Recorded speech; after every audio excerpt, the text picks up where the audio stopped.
G-Fam Talk Show.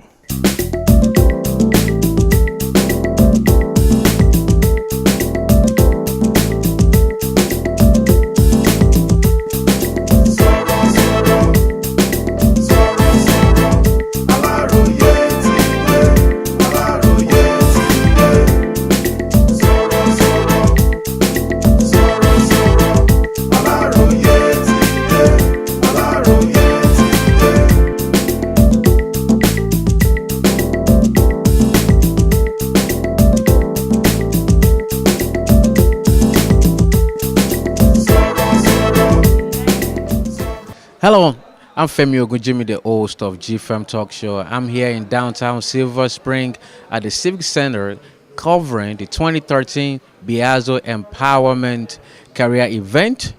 And I got to tell you, what you're about to see is unprecedented, and the information you're going to hear is impeccable. There's always an education about social media the same way. It's a passage of life.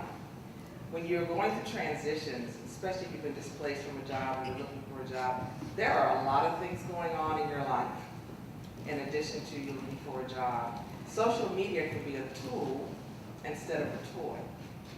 A lot of people use Facebook and they talk about a lot of their personal, but when you're looking for a job, when you use social media, one of the things that is very important is that you have specific keywords that identifies the type of position that you're interested in.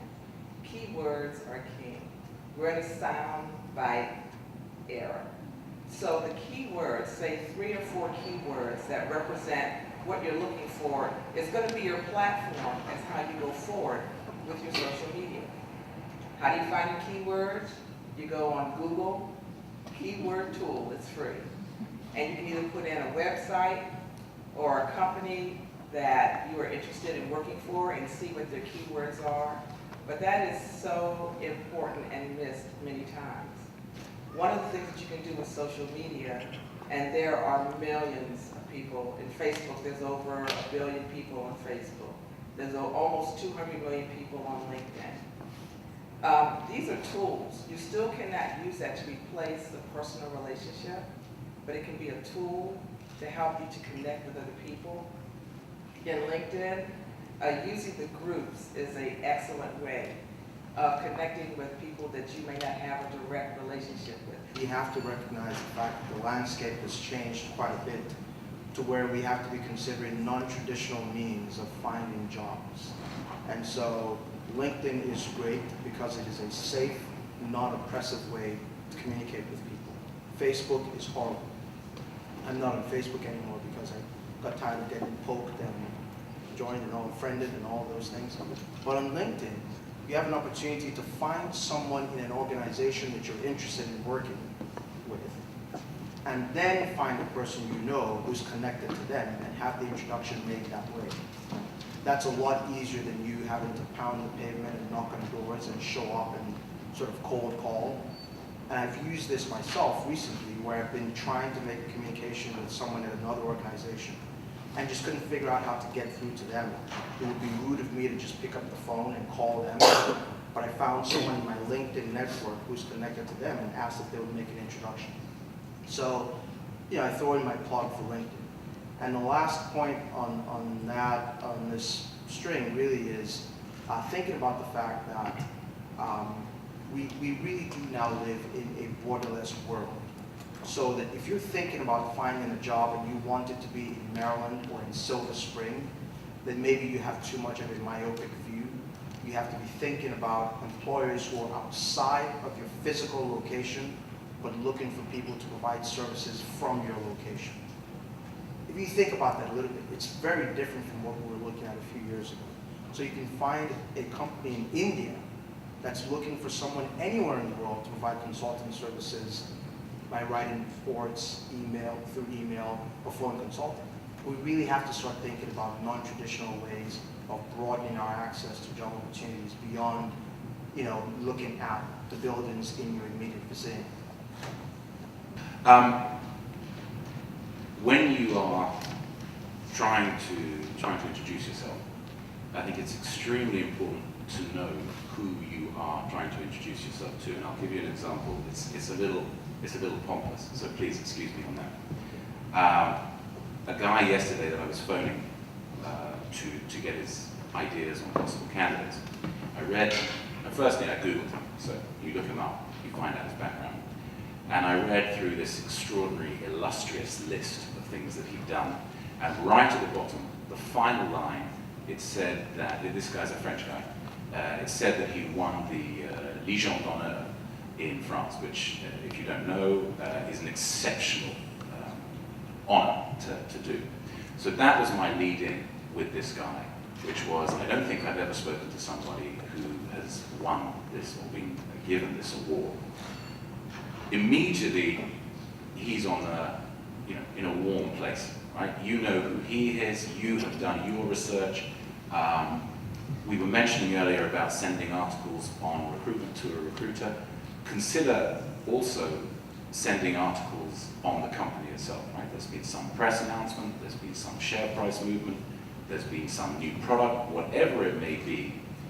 The recruiter obviously is or should be reasonably proud of working for their company.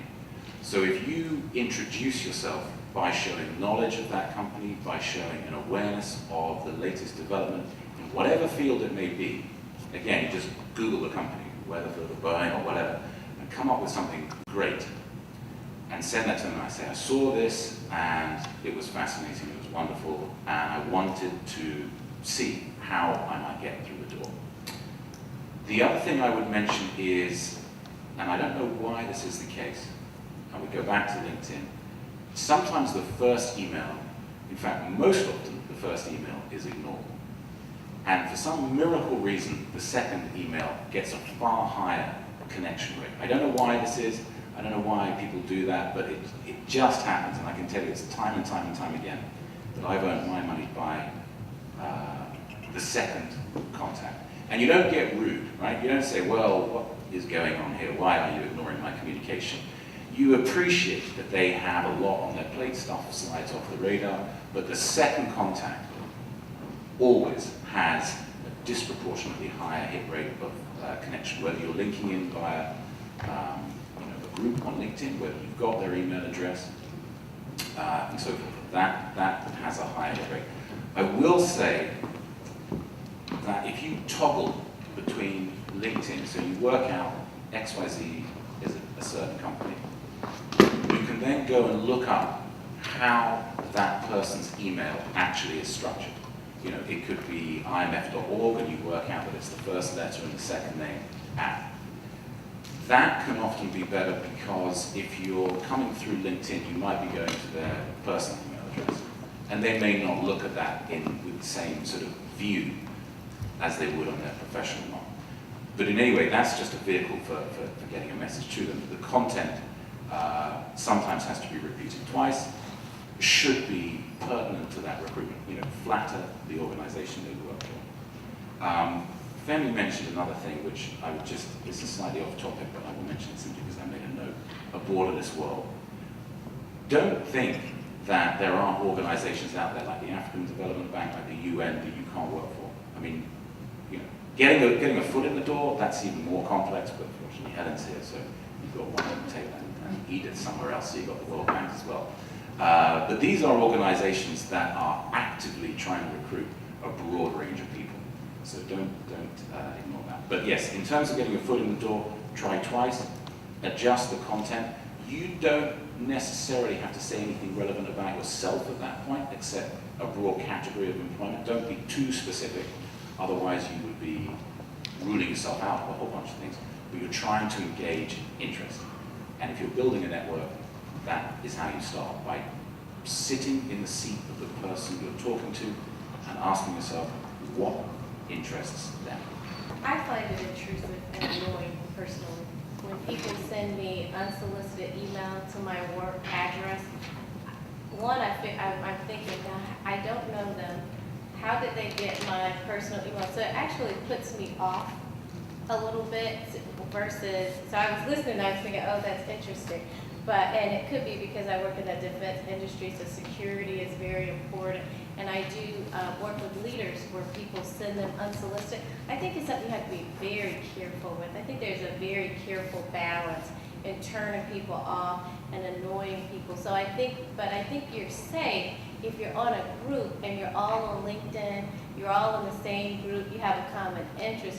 So I would tend to, my recommendation would be to contact people via that group, because that's where you have that common interest. I think when you go into people's professional email and you don't know them, I think you can infringe on their personal space a little bit.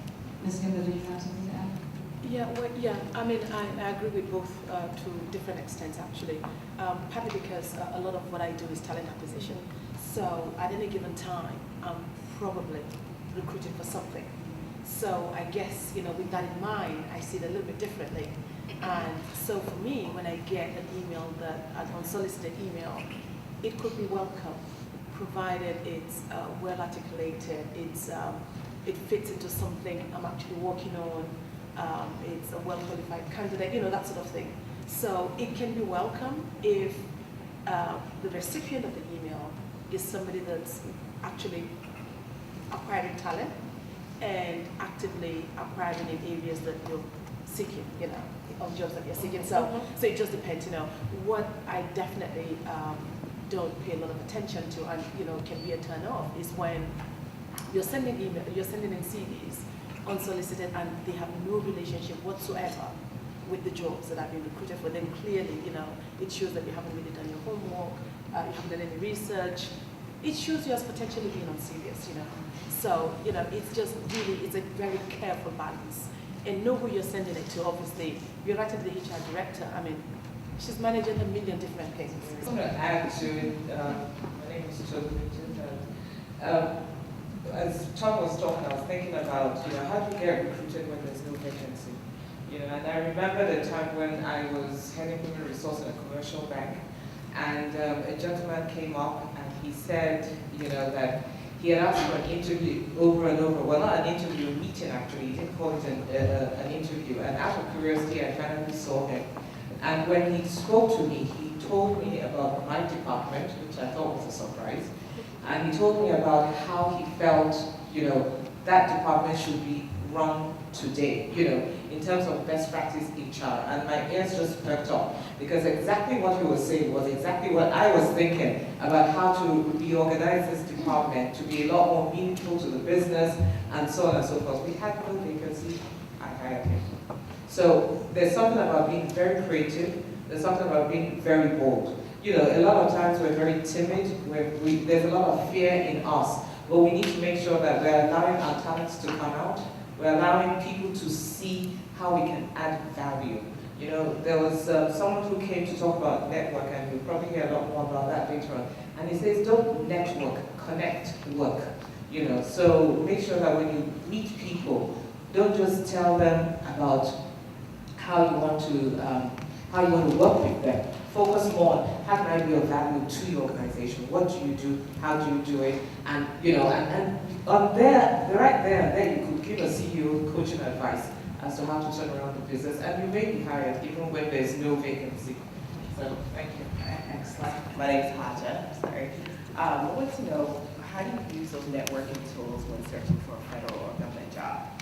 And also, my second question is, what's your opinion on temp agencies, and how do we use temp agencies as a recruitment tool to get our foot in the door?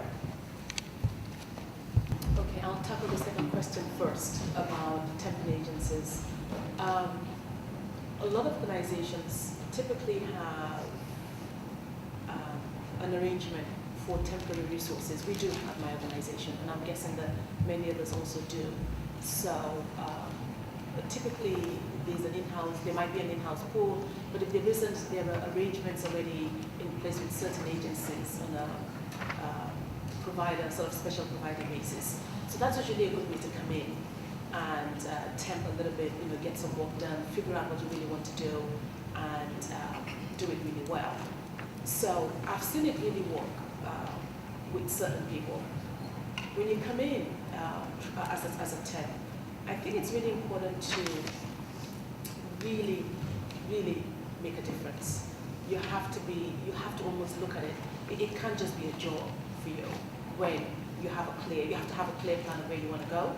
And I think that you should have a sense of, you should almost see your career as a business and figure out how you really want to manage it. Now, if you're just coming out of school and maybe you're just looking for your first or second job, you might not have figured all that yet. So temping can sort of help you, I think, ease you into the workplace in that sense. But I think that you just have to, I think you have to also remember that temping is exactly what it is. It's a temporary job. There's no automatic assumption of it translating into something different or more permanent. But the best people will always, employers will always find a way of keeping the best people. There's always a way.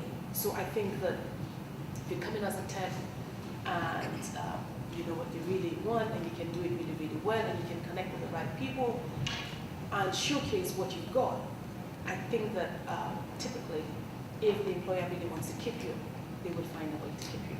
I think that's what I would say on that. Hi, Dennis. How you doing today? Hi, how are you? I'm doing fine. I just listened to your panel discussion. Very, very informative and engaging. Thank you. You're quite welcome. You said a lot of thought-provoking statements. And one of them that jumped to my mind, you said, on social media, you should give out 15 times something to help someone else Yes, before you ask someone to help you. that's right. Explain why. What is the reason for that? Well, we come from the old school of emails where you're just sending out email blasts and you kind of sit and wait. And what that does is it conditions you to only have a one-way communication. So in the process of you actually, say if you have a LinkedIn account, you would actually, and you're looking for a position, then you would look at articles and write things that are interesting to the population that you're connected to in LinkedIn or in LinkedIn group. So you would send these out about 15 times over the course of a month. That process is doing a lot of things under the wire that you don't realize. First of all, it's changing your mindset of what can I give out. Because when you come to an employer, they want to know what you're going to do for them. So you've kind of conditioned yourself to think of things that are going to be valuable to other people. That makes you more viable. It's just a mindset. Also, it keeps you current with what's going on in the industry right now. That you'll be able to parlay into your interviewing process. And it also helps you to pace yourself to, when you're going through a transition in a job or you've been displaced, there are a lot of things that are going on other than you just getting a job. The question is should you get another job, or should you start your own consulting business, or should you look broader or globally? Should you, you have a family, you have children, you have bills to pay. There's a lot of things going on there. So to take all of the gray minutia going on, if you could sit down and write 15 different articles or posts about your passion to other people who will benefit, it changes the whole mindset of what you're doing. And it's going to put you where you need to be so much faster than just doing the traditional thing of sending a resume and sending it out to everybody. And speaking of mindset, I know you said earlier, attitude determines your altitude. Yes. And you should include your attitude in your correspondence. Be kind. Always be mindful of how you, even when you're coming in the door here, be kind, be pleasant, be open to getting along with people. Because in the old days, you could be kind of gruff and you could still keep a job. It's not like that anymore. I'm standing next to the IMF executive recruiter, Tom Varcher. Tom, thanks for being here. Good afternoon. Well, thanks for talking to me. You're quite welcome. I enjoyed your panel discussion, and you shared a lot of pragmatic information on how to get your foot in the door. Yep. Part of what you said is, share knowledge that you know something about the company. Yep. Maybe it's an article about them that you just want to, relay back to them, that you have adequate knowledge about what's going on in the company. And I think that's very important for people to know if they're looking for a job, if they want to get their foot in there. Another thing that you said about the resume is also that you should not have any blank thing on your resume. What exactly do you mean by this? What I mean by that is that for some people, this has been a very tough economic period, and for some people, they've been out of work. For those that are out of work right now, my advice is do something. By this I mean not necessarily paid, ideally it's paid, but something that may be part-time as well, particularly if you're caring for children, something that proves and is aligned to what you ultimately want to do. And here you would simply list the activity. You would also try and combine that with, if you had a LinkedIn profile, and I recommend a LinkedIn profile, you would try and combine that with somebody saying thank you on LinkedIn for it, because that validates that you've been doing something. And I remember when I started my firm, what I wanted people to know was that it was a professional firm, a professional recruiting firm. And the best way I could think of that being achieved was by having people who were clients, initially very small pieces of work, very small pieces of work, but they were saying thank you for those pieces of work and we recommend Tom do more. And this is the model that I would suggest others adopt, in the sense that it absolutely validates what you are doing. That's a great nugget. Thank you, Tom. Appreciate it. So you've been working in this field for over 6 years. Yes. What have you learned? What I've learned that people, no matter where they are in their career, are just looking for guidance. And I've learned that, whether you're a CEO of a company or whether you're a student just leaving college, it's really about how do I, assess who I am in relation to what's out there and how to get a job. Most people I find walk in and they say, I want a job, but they don't, number one, how to market themselves. They don't know who they are. So if I say I need a job as an IT specialist and my resume has, customer service or business manager and that kind of thing all over it, then there's no consistency there. Right. So it's really about knowing who you are. I don't care how many years of experience you have in terms of what you want to do in your next step. So you gotta know who you are. You gotta know who you are. And you have to be able to convey that in your resume. Exactly, and not just your resume, your entire career portfolio, your cover letter, your reference sheet, should have employers that are relevant to that particular field, all that kind of good stuff, your sample writing. So there should be consistency from, what you're looking for to what your documents are saying. I know during your session, you mentioned something that's very profound, that asset first over liability. Hey, explain that. Most people will literally have irrelevant work history, but they'll apply for a position that they know that's not consistent with what they've done. So they'll use a chronological resume, chronological format, and their first job will say Safeway on it, retail. And they're applying for a job in business management. It's completely different than retail. They'll put their work history first. Right. And not focus on their skills. So I would recommend a functional resume format. That way they can focus on their skills and then always, put their work history last. So let's say you've done business management in your career, you've done customer service and that kind of thing. Project management is great. You highlight those skills before you would put that irrelevant work history. So the liabilities are your work history in chronological order, and then the assets are your skills. So you put your assets over your skills. Let's say you have a high school diploma and you don't have a degree, but you're applying for a position that requires at least an associate's. Your education will be a liability. You put that education last. Man, it's good talking to you. Really appreciate it. Oh yeah, absolutely. Thank you. Absolutely. But I want it to be a conversation and interactive, is that we focus upon listening, critical thinking skills, and creativity. Because all of these are endemic to leadership, and these are skills that we need to develop, particularly now in the time when people are looking for jobs, they're looking for careers. And so one of the things we have to do is really think, how do we manage to present ourselves in these trying times? What can we do differently? We've got to think outside of the box, as many of you said. And so that's the goal of what we're trying to do here. Think critically, think powerfully, think in new ways. And so I have a prop. It's a box. Many of you said you came here because you wanted to think outside of the box. And so when you see this box, what do you think of? Just Kodalichi, what do you think of when you see the box? Package. You think of a package. That's good. It's very creative. Since I know people's names in the first row.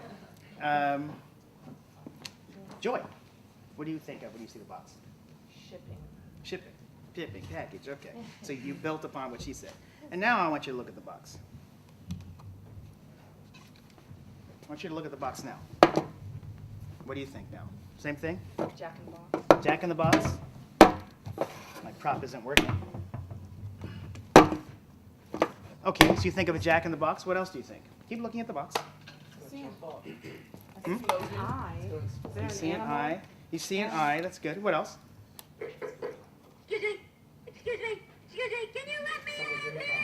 You think someone's in the box now. And I wanted to start off because I wanted you to look at the same age-old problems in different ways. So initially we saw a box, we thought it was a package. Most of us did. Probably all of you. Then you look at the box, and I'm playing with the box, trying to get it to work, and all of a sudden the box starts talking.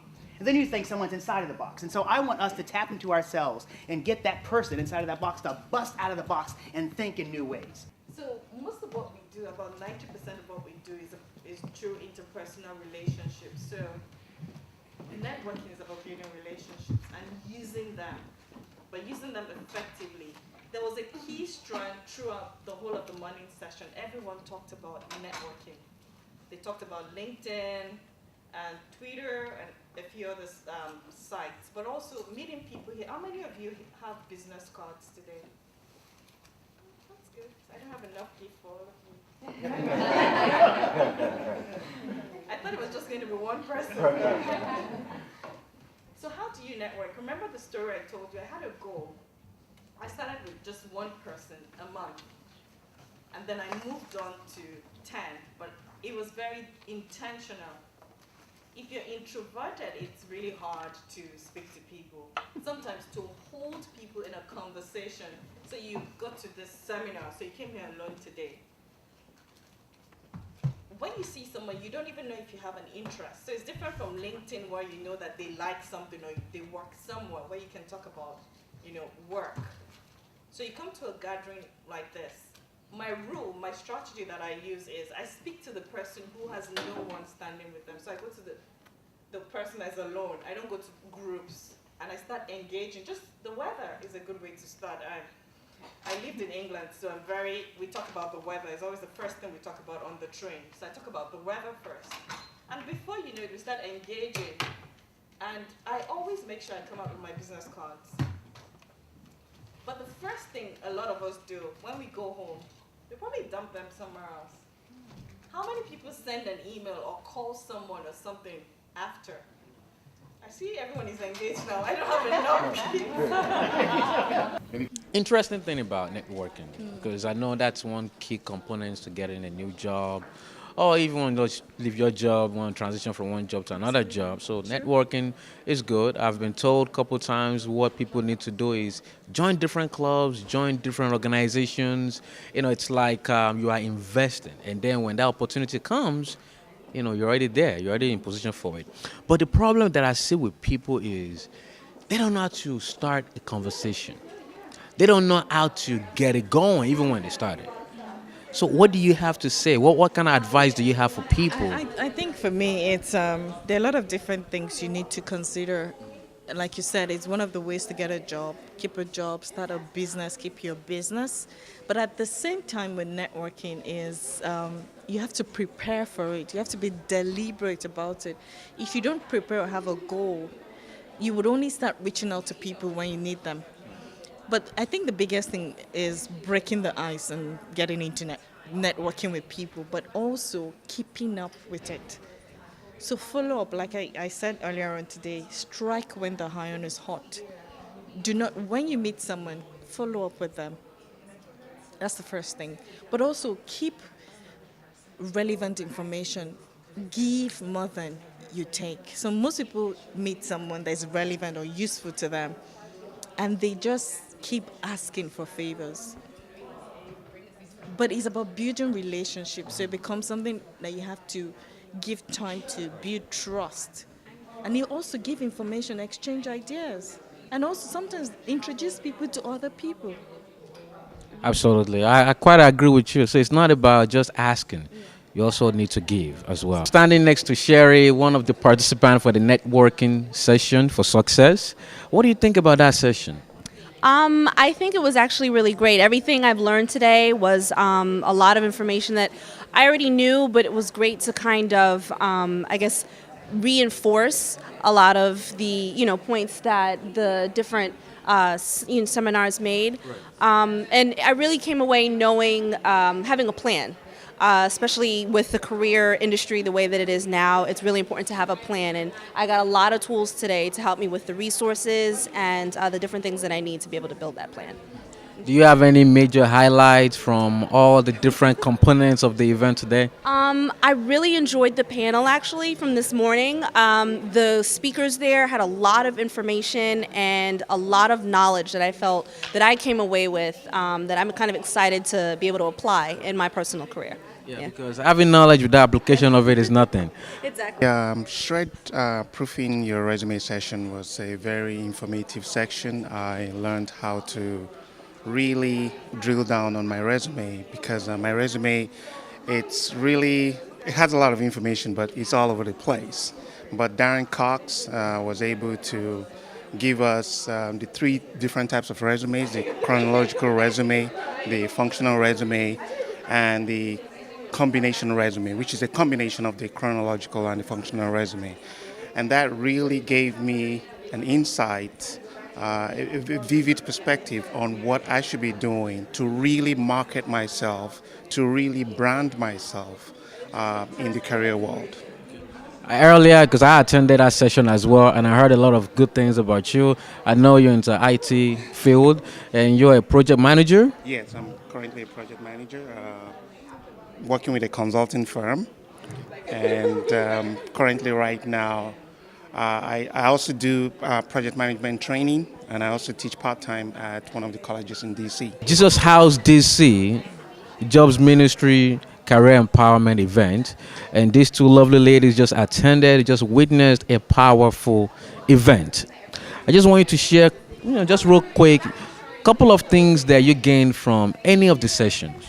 I attended the networking session. I learned a lot about things that I'm doing wrong and what I need to improve, and also saw other people's weakness, which made me think, I'm not the only one who doesn't know certain things. So it was good. I learned a lot and I connected with a few people. Yeah. Do you have any fear about networking? No, I don't have a fear of networking. It's just that I'm not very good at following up after the initial email. Right. So that's one thing I have to work on. Yeah. So it is important. They all right. told us that today. Yes, because they actually echoed that. Oh, good. Patrice, Hello. what did you gain from today's event? Just to branch out, think outside of the box, and push that envelope, make those contacts, get on LinkedIn, be proactive and prepare. Know what you are going to speak about and approach it with a positive mindset and attitude that you will go in and build a good relationship with somebody that you'd like to bond and connect with. Absolutely. Preparation and believe in yourself. Yeah. 2 lovely ladies here. They are the brains behind this event, and they've done a remarkable job.